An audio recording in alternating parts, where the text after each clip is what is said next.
Sanibonani bafowethu, njengoba kade ngishilo ukuthi ivideo ephelele ngizoyifaka ku YouTube lana ngizobe nginivezela konke okumele ukwenze ukuze uthole imali. Abanye bafowethu ngeke ngichaze lonto ukuthi bathole 1000 njengoba ngenibona ama comment 2000 3000 4000 kuyalina le 20000 abantu bayethola imali. So ngeke ngigqugquzele ukuthi ngesikhathi lento uyenza ibasho ukuthi uyayenza ngothando futhi uyenza ngokuthi awuzi ngomhobholo kodwa umuntu okwazi ukubekezela. Asikho ke lapho bafowethu.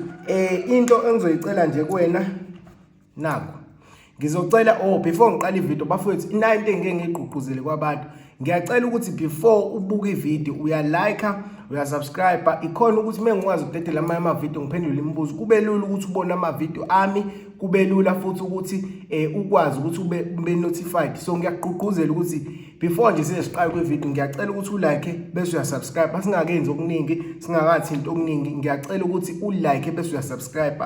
Ngiyabonga le nto iyobe ikusiza wena, hayi mina, kodwa iyobe isiza wena ukuthi ngikwazi mengidedela enye ivideo ungibone. So ngiyagqugquzela lokho.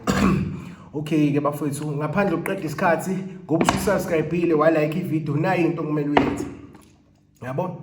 Lena imali eyuhlweza kodwa ihlukile, yabo? Iyuhlweza azikho ihlanu, imali enjani, imali emhlophe.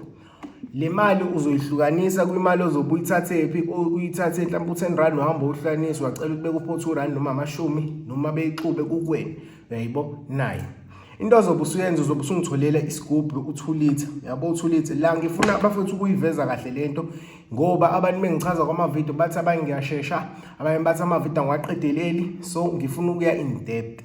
Then into ozobe usuyenza, ngicathi sonke sifuyile inkukhu emakhaya, ukhona umgqakazo, uzobe usungithathela umgqakazo wenkukhu, yabo? Ukhe nje into encane, angisho into enkulu, ukhe into encane, yabo? Umgqakazo wenkukhu.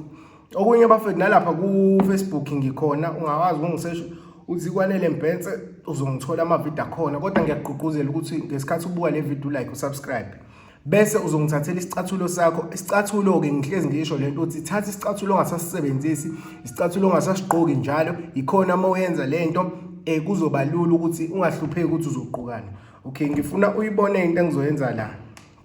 Angithi yabo isicathulo, uyasithatha isicathulo sakho ubopha ifindo lakho leli osuke ulijwayele uma ugqoka isicathulo. Omunye wakangibuze ukuthi ifindo solibophelani Kwanele, yini isizathu? Cha bafowethu, ifindo silibophela ukuthi nanombani ozothi efike emalini yakho angayiboni, because abantu bagangele, umuntu uzobe sebona imali ingakho ethola abantu imali ilahleka kanti umuntu uyintshontshile imali. Uzolifasa ifindo, na into ozoyenza, uzobe emva kwaloko, yabo? Ngifuna ubuke kahle, yabo?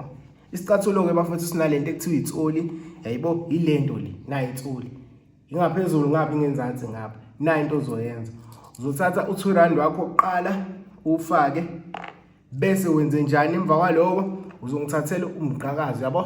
Owodwa umbila omgqakazi ufake. Emva kwaloko uzobe usuvala. Nayi into ozobe usuyenza, uzohamba uthatha islip sakho, islip kade usebenzisa uthenga izinto, uzosithatha islip sakho ukuthi ngisikhohlwe mina ukusithatha.